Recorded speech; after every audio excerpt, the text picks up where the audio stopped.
यंदाचा अर्थसंकल्प विकसित भारत घडवण्याच्या दृष्टीने टाकलेलं पहिलं पाऊल, सर्व क्षेत्रांसाठी खर्चाची तरतूद वाढवली असल्याची वित्तमंत्र्यांची लोकसभेत माहिती. आज राज्यसभेत अर्थसंकल्पावरच्या चर्चेला देणार उत्तर.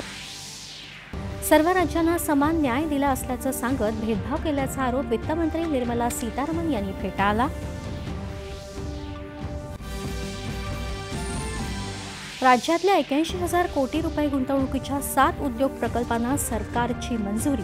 20,000 प्रत्यक्ष रोजगार निर्मितीची अपेक्षा.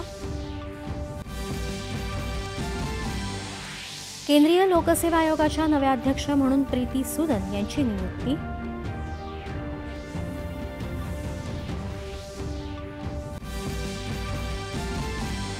नवनियुक्त राज्यपाल CP राधाकृष्णन यांचा आज शपथविधी. मावळते राज्यपाल रमेश बैस यांना राजभवनातल्या कार्यक्रमात समारंभपूर्वक निरोप.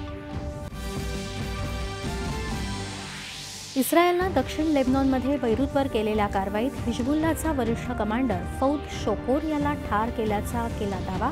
3 नागरिकांचाही मृत्यू. पॅरिस ऑलिम्पिक स्पर्धेत आज बॅडमिंटन, तिरंदाजी, नेमबाजी, टेबल टेनिस, मुष्टियुद्ध प्रकारातल्या भारतीय खेळाडूंच्या कामगिरीकडे लक्ष.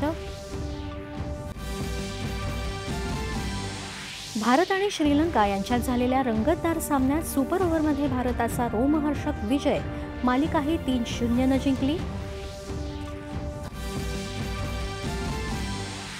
केरळच्या वायनाडमध्ये भूस्खलनामुळे झालेल्या दुर्घटनेतल्या बळींची संख्या 148 वर.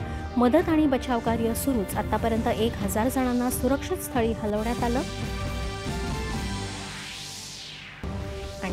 सांगली, कोल्हापूर आणि पुण्यात धरणांमधून विसर्ग सुरू. नदीकाठच्या रहिवाशांना सतर्कतेचा इशारा. कोकण, मध्य महाराष्ट्र आणि विदर्भात उद्यापासून पावसाचा जोर वाढण्याचा अंदाज. नमस्कार.